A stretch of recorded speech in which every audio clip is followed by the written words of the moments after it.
अंधेरी विधानसभा पोटनिवडणुकीनं अनेक नवीन पायंडे पाडलेत. त्याचबरोबर या निमित्तानं अनेक घटना ऐतिहासिक घडल्या आहेत. राजकीयदृष्ट्या आणि एकूणच राजकारणाच्या दृष्टीनं वेगळ्या अँगलनं पाहत असताना पहिल्यांदाच मोठ्या प्रमाणात नोटाचा वापर मतदारांनी केला आहे. खरं तर नोटाचा वापर करायला मतदार एवढा सुज्ञ झाला आहे शहरातला, की त्याला जाणीवपूर्वक कुणीतरी डायव्हर्ट केलं आहे, की आता मतदार अशा स्थितीला आला आहे, की तुम्ही राजकीयदृष्ट्या संघर्ष करत असाल आणि आमच्यासाठी योग्य त्या पद्धतीनं विचार करणार नसाल, तर आम्ही नोटाचा अधिकार वापरू. इथपर्यंत खरंच ही पायरी आली का समाजाची, मतदारांची? या संदर्भात चर्चा करण्यासाठी आपल्यासोबत आहेत ज्येष्ठ पत्रकार महेश म्हात्रे सर. नमस्कार सर. अंधेरी पोटनिवडणुकीच्या निमित्तानं हा जो आकडा आहे नोटाचा, तो खूप मोठा आहे. आत्तापर्यंत असं दिसलं नाही कधी पोटनिवडणुकीत एवढी सुज्ञ मुंबईतली लोकं झालीत, की ह्या राजकीय संघर्ष, भांडणं, आरोप प्रत्यारोपामुळे वैतागून नोटाचा अधिकार वापरला, की आणखी काय त्याच्यामागे यंत्रणा हल्ल्यात? नोटाचा वापर ज्या पद्धतीने वाढताना आपल्याला दिसतोय, एक साधारणतः मार्चमध्ये ज्या 5 राज्यातल्या विधानसभा निवडणुका झाल्या त्यात सगळ्यात जास्त प्रमाणात नोटाचा वापर झालेला दिसला. साधारणतः 8 लाख लोकांनी नोटा वापरलेला होता आणि मणिपूरसारख्या छोट्याशा राज्यात सुद्धा 10,000 लोकांना नोटाचा वापर का करावासा वाटला, याबद्दलचे सामाजिक पातळीवर चिंतन व्हायला पाहिजे, याकडे समाजशास्त्रीय दृष्टिकोनातून पाहायला पाहिजे. ते दुर्दैवाने आपल्याकडे होताना दिसत नाही. नोटाची मुळात जी संकल्पना आहे, ती संकल्पना आपण लक्षात घेतली पाहिजे. नोटाचा जो उगम झालेला आहे तो लक्षात घेतला पाहिजे. भारतात नोटा आल्यानंतर जे राजकारणामध्ये बदल झाले किंवा राजकीय क्षितिजावर त्या संदर्भात जे चिंतन झालं ते आपण समजून घेतलं पाहिजे. आणि मुख्य म्हणजे मी नोटा आल्यापासून एक साधारणतः 2013ला जेव्हा PUCL जी सामाजिक संस्था आहे तिने रिट पिटिशन दाखल केलेली होती सर्वोच्च न्यायालयात आणि त्यामध्ये त्यांच्या वकिलांनी हा मुद्दा मांडला होता की आम्हाला यातील एकही उमेदवार पात्र वाटत नाही. जेव्हा मतदानासाठी मतदार जातो तेव्हा नन ऑफ द अबॉव हा त्याला पर्याय मांडता आला पाहिजे आणि त्यासाठीच नोटाचं बटन अस्तित्वात यावं अशी PUCLची मागणी होती. आणि त्यानुसार आपण पाहिलं की 2014-15 नंतर हा प्रयोग राजकारणामध्ये केला गेला मतदानाच्या निमित्ताने. आणि आता तो स्थानिक स्वराज्य संस्थांच्या पातळीवर पण गेलेला आहे. केरळसारखं एखादं राज्य आहे ज्यांनी तो नोटाचा वापर करायला नकार दिलेला आहे स्थानिक स्वराज्य संस्थांच्या निवडणुकात. पण मी जेव्हा याकडे तटस्थ म्हणून पाहतो तेव्हा एकंदर निवडणूक प्रक्रियेला सामोरे जाण्यासाठी आमची जनता सुज्ञ झालेली आहे का? ती जर सुज्ञ झाली असेल तर ती नोटाचा समर्पक पद्धतीने वापर करेल का? आणि त्याच्याही पलीकडे जाऊन अनेक मान्यवरांनी नोटा संदर्भात जी मतं व्यक्त केलेली आहेत किंवा नोटा पुढे नेण्याच्या दृष्टीने, कारण नन ऑफ द अबाव एखाद्या मतदारसंघातल्या उमेदवारांना म्हणून आपण नाकारलं. समजा त्या मतदारसंघात जर समजा विधानसभा असो किंवा लोकसभा असो नोटाला सर्वाधिक मतं जर मिळाली तरी सुद्धा नंबर 2चा जो कॅन्डिडेट असेल त्याला निवडून आला म्हणून घोषित करण्याचा अधिकार यांना आहे, आपल्या निवडणूक आयोगाला आहे. तर मला असं वाटतं की जर तिथे नव्याने निवडणुका घ्या आणि यामध्ये जे उमेदवार होते या उमेदवारांना पुन्हा निवडणूक लढवण्यास ते अपात्र आहेत असं ठरवा, तर त्या नोटा या प्रक्रियेचा फायदा झाला ना. अन्यथा मतदारांनी निषेध नोंदवला की या 5 किंवा 10 जे उमेदवार आहेत यापैकी एकही पात्र नाही आहे आणि आम्ही यांच्याही पेक्षा जास्त मतं दिलेली आहेत, सर्व उमेदवारांपेक्षा जास्त, तरीही या हत्याराचा समर्पकपणे चांगल्या पद्धतीने वापर होताना दिसत नाही. आपण गुजरातसारखं जर उदाहरण बघितलं, 2017मध्ये ज्या गुजरातच्या निवडणुका झाल्या त्यात 118 मतदारसंघात भारतीय जनता पक्ष आणि काँग्रेस याच्या खालोखाल नोटा मिळवणारे उमेदवार जास्त होते. तर हा जो ट्रेंड आहे, हा ट्रेंडसुद्धा रणधीर या निमित्ताने अभ्यासला गेला पाहिजे. त्याच्यावर चिंतन झालं पाहिजे, साधक-बाधक चर्चा झाली पाहिजे. नोटाला विरोध करणारे पण लोक आहेत. नोटाचं समर्थन करणारे आणि नोटाला अधिक प्रभावी अधिकार मिळावे यासाठी ॲडव्होकसी करणारे लोक आहेत. तर या सगळ्यांच्या विचारमंथनातून हे लोकशाहीतलं एक जे हत्यार आहे मतदारांच्या हातात आलेलं, ते धारदार करण्याकडे कल असला पाहिजे. त्यामुळे आता ज्या पद्धतीने तुम्ही ज्या मुंबईतल्या निवडणुकीचा मुद्दा मांडलेला आहे, तर मुंबईतल्या निवडणुकीत आपण सगळ्यांनी बघितलेलं आहे की भारतीय जनता पक्षाचे उमेदवार मुरजीभाई पटेल तिथे उभे होते. शेवटच्या क्षणी त्यांनी माघार घेतली. शिवसेना आणि भाजप आणि बाळासाहेब ठाकरेंची शिवसेना या सगळ्या पक्षांमधला संघर्ष आपण सगळे जाणतो आणि त्याचे पडसाद तिथे उमटणं साहजिक होतं. त्यामुळे इथे जो प्रयत्न झाला, रमेश लटके यांच्या पत्नी ऋतुजाताई तिथे निवडून आलेल्या आहेत, तर त्यांचा वारू रोखण्यासाठी किंवा शिवसेनेच्या मशाल या निवडणूक चिन्हावर पहिलीच निवडणूक सेनेने लढवलेली होती, तर सेनेला रोखण्यासाठीचा जो एक प्रयत्न होता, तो अल्पसा प्रयत्न नोटाच्या माध्यमातून झाला. अशा पद्धतीने जे बोललं जातं, तर मला स्वतःला असं वाटतं की नोटासारख्या चांगल्या हत्याराचा तिथे वापर केला नसता तर काही म्हणजे हे जे वेपन लोकांना मतदारांना आपला निषेध नोंदवण्यासाठी मिळालेलं आहे, त्याची सँटिटी, त्याचं पावित्र्य कायम राहिलं असतं असं पण मला या निमित्तानं एकूण राजकीय प्रभाव वाढू नये समोरच्या पक्षाचा किंवा त्याचा उमेदवार खूप मोठ्या याने जाऊ नये म्हणून खास एक यंत्रणा राबवली गेली यावेळेला, असं तुम्हाला यातनं सुचवायचं आहे? यंत्रणा राबवली गेली असावी अशा असं असं वाटावं अशा अनेक व्हिडिओज क्लिप्स या काळामध्ये फिरत होत्या. तशी चर्चा खूप मोठ्या प्रमाणात होती. परंतु जर मुरजीभाई पटेल किंवा त्यांच्या पक्षाला अशा पद्धतीने शिवसेनेचा वारू रोखण्यासाठी लोकांमध्ये त्या उमेदवाराविरुद्ध प्रक्षोभ आहे किंवा नापसंती आहे हे दाखवायचं असेल, तर त्यांनी लोकशाहीतील या हत्याराचा वापर केला असं आपण म्हणू शकतो. परंतु एकूण मतदारांचा जो निरुत्साह आहे, तो सुद्धा या निवडणुकीत दिसून आलेला आहे ना, की तुम्ही एकूण मतदानाचं जे प्रमाण आहे, हे मतदानाचं प्रमाण मागच्या मतदानापेक्षा बऱ्यापैकी कमी झालेलं आपल्याला पाहायला मिळतं आणि या सगळ्या पार्श्वभूमीवर मतदाराचा मतदान प्रक्रियेमधला सहभाग वाढावा यासाठी सगळ्या राजकीय पक्षांनी प्रयत्न करायला पाहिजेत. या उलट ह्या अशा निमित्ताने मतदार राजकीय प्रक्रियेपासून किंवा मतदानाच्या प्रक्रियेपासून जर दूर गेला तर त्याचं खापर कोणाच्या माथ्यावर फोडायचं हा सुद्धा महत्त्वाचा मुद्दा आहे. पण ह्या एकूणच आता मनी मसल आणि एकूण धार्मिक पॉवर्स वापरून राजकारणात आणि मतदानाच्या वेळेला त्याचा खूप वापर केला जातो. अशा वेळेला लोकांनीच उठून एक मुवमेंट म्हणून नोटासारख्या या सगळ्या मसल पॉवर, मनी पॉवर किंवा धार्मिक ध्रुवीकरण करण्याचा प्रयत्न आहे. या सगळ्यांना टाळून आम्ही नोटासाठी आग्रही आहोत. अशा प्रकारची चळवळ जर झाली तर ती अधिक लोकशाही प्रगल्भ करणारी ठरेल. बघा, लोकशाही ही सातत्याने विकसित होत जाणारी प्रक्रिया आहे. आपल्याला जी लोकशाही मिळाली, सुदैवाने स्वातंत्र्यानंतर आपल्याला लगेच मतदानाचा अधिकार मिळाला. सर्वांना म्हणजे स्त्री पुरुष सर्वांना. आपण पाश्चात्य देशामध्ये पाहिलं आहे की महिलांनी मतदानाचा अधिकार मिळावा म्हणून संघर्ष केलेला आहे.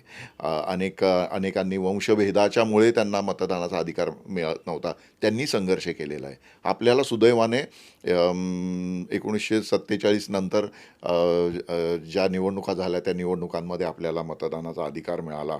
आपल्याला घटनेच्या, संविधानाच्या सामर्थ्यामुळे आपल्याला या सगळ्या राजकीय प्रक्रियेमध्ये लगेच सहभाग मिळाला.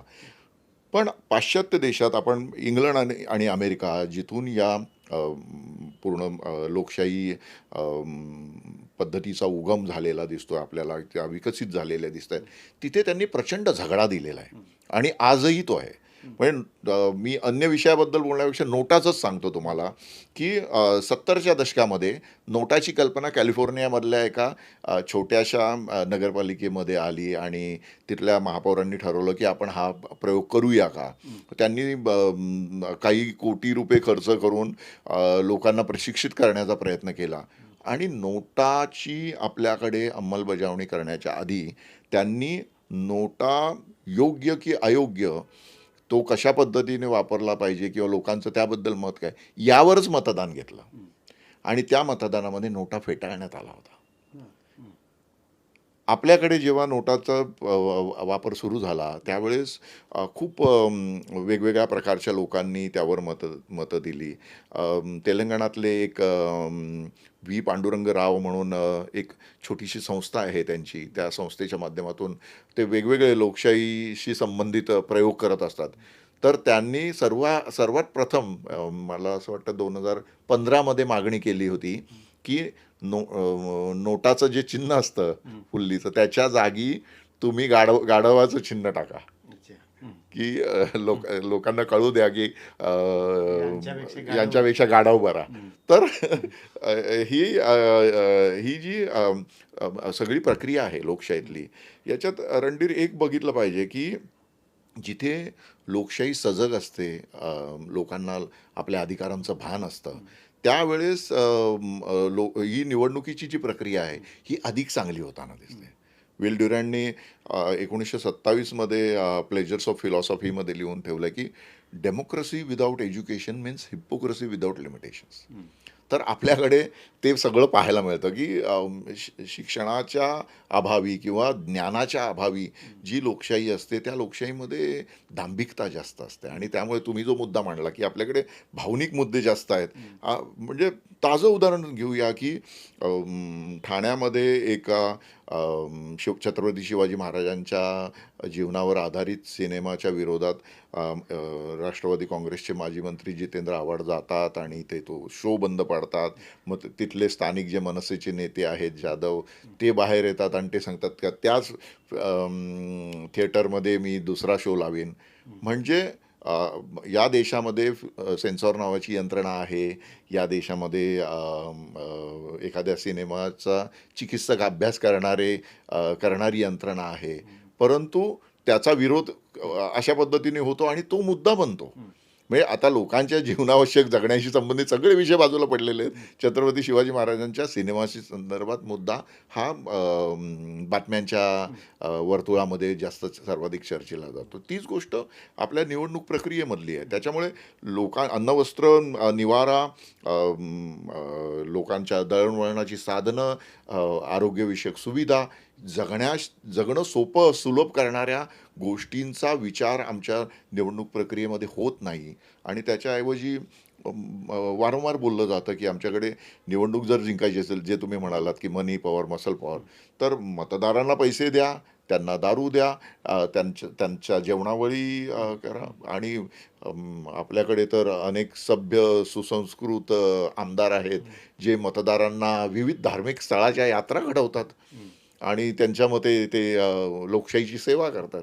तर या सगळ्या गोष्टी मतदार नाकारतील जेव्हा त्यांना आपल्या मतदानाचं पावित्र्य कळेल. पण एकूणच आत्ता ज्या पद्धतीच्या चर्चा होत्या की यंत्रणा वापरली गेली की नोटाचा अधिकार वापरावा, याचाच अर्थ नोटा ज्या उद्देशानं आला, मात्र हा जो पायंडा आहे तो महाराष्ट्राच्या राजकारणात आणि एकूणच लोकशाही प्रक्रियेत अतिशय घातक ठरेल, त्याची ही सुरुवात आहे असं म्हणायचं का? तुमचं जे म्हणणं आहे हे याआधीसुद्धा अनेकदा स्पष्ट झालेलं आहे आणि नोटाचं हे जे हत्यार आहे हे दुधारी आहे. हे कोणावरही उलटू शकतं. मागच्या मध्य प्रदेशमधल्या निवडणुकीमध्ये 4 भारतीय जनता पक्षाचे सिटिंग MP जे होते हे केवळ आणि केवळ नोटामुळे पडलेले होते. गुजरातमधलं मी उदाहरण सांगितलं. अनेक राज्यांमध्ये जिथे लोकांना थेट विरोधात मतं देता येत नाहीत, जिथे सत्तारूढ वर्गाचा खूप मोठ्या प्रमाणात अंकुश आहे, तिथे लोकांना मतदानाला जेव्हा सक्तीने काढलं जातं, याच्यातला हा भाग अत्यंत महत्त्वाचा आहे. आपल्याकडे भारतीय जनता पक्षासारखा पक्ष आहे की ज्यांच्याकडे 50 प्रमुख आहेत.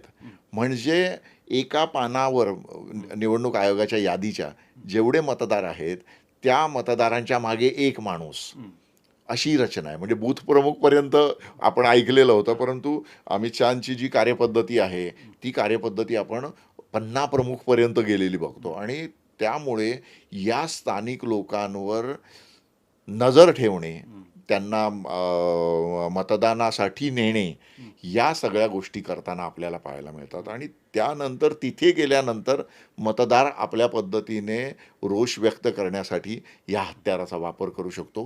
हे अनेक निवडणुकींमध्ये सिद्ध झालेलं आहे. विशेषतः मध्य प्रदेशमधल्या निवडणुकीत याची खूप मोठ्या प्रमाणात चर्चा झाली, त्याच्या बातम्या झाल्या, त्यावर खूप चर्वित चर्वण झालेलं आपण सगळ्यांनी पाहिलेलं आहे. त्यामुळे आता महाराष्ट्रामध्ये या निवडणुकीच्या निमित्ताने नोटाचा असा जर वापर होणार असेल, तर हा चांगला पायंडा नाही आहे.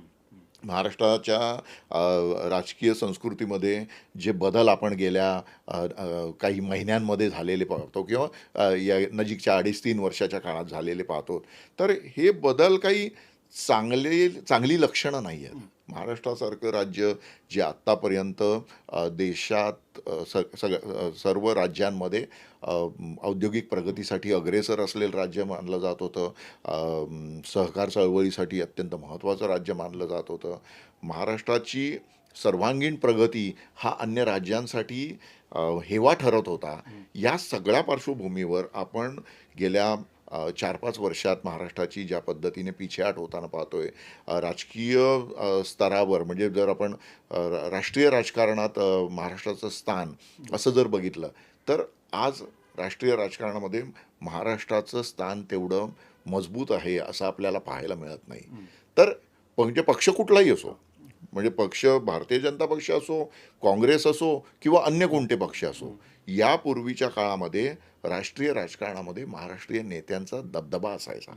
आज तो दबदबा आपल्याला पाहायला मिळत नाही. म्हणजे राहुल गांधी यांची यात्रा महाराष्ट्रातून जाते आहे, या पार्श्वभूमीवर जर आपण बघितलं तर खरगे अध्यक्ष होणार किंवा शशी थरूर अध्यक्ष होणार, या स्पर्धेमध्ये महाराष्ट्रातला एकही नेता असू नये, ही दुर्दैवाची गोष्ट आहे. आज राष्ट्रीय राजकारणात भारतीय जनता पक्षाच्या वतीने जे राजकारण होतं आहे, यात नितीन गडकरींच्या शिवाय दुसरं मोठं नाव असू नये, ही महाराष्ट्रासाठी मोठेपण नाही आहे. याचा विचार कधी करणार? आम्ही आपल्या गल्लीतल्या भांडणात इतके अडकलेलो आहोत किंवा रमलेलो आहोत की आम्हाला राष्ट्रीय राजकारणाची वेधच नाही लागत. म्हणजे छत्रपती शिवाजी महाराजांचं नाव घेणाऱ्या या नेत्यांनी लक्षात घेतलं पाहिजे की शिवाजी महाराजांचं वर्णन एका काव्यामध्ये दिल्लींद्र पदलिप्सव असं केलेलं आहे. म्हणजे महाराजांच्या समकालीन कवीने म्हटलेलं आहे. म्हणजे ज्याला दिल्लीचं सत्तापद हस्तगत करण्याची अभिलाषा आहे, असे छत्रपती शिवाजी महाराज. म्हणजे आज आमच्याकडे शिवाजी महाराजांचं नाव घेणारे गल्लीतलं सत्तापद टिकवण्यासाठी मारामाऱ्या करताना दिसत आहेत. तर त्याऐवजी राष्ट्रीय राजकारणात जर हे गेले तर यांचं तिथे यांच्याबरोबर महाराष्ट्राचा सुद्धा मान वाढेल. त्यामुळे आता ही या ज्या पातळीवर राजकारणी उतरलेले आहेत, म्हणजे नोटाचा वापर अशा पद्धतीने म्हणजे नोटा खोटा म्हणून वापरणे हे योग्य नाही आहे.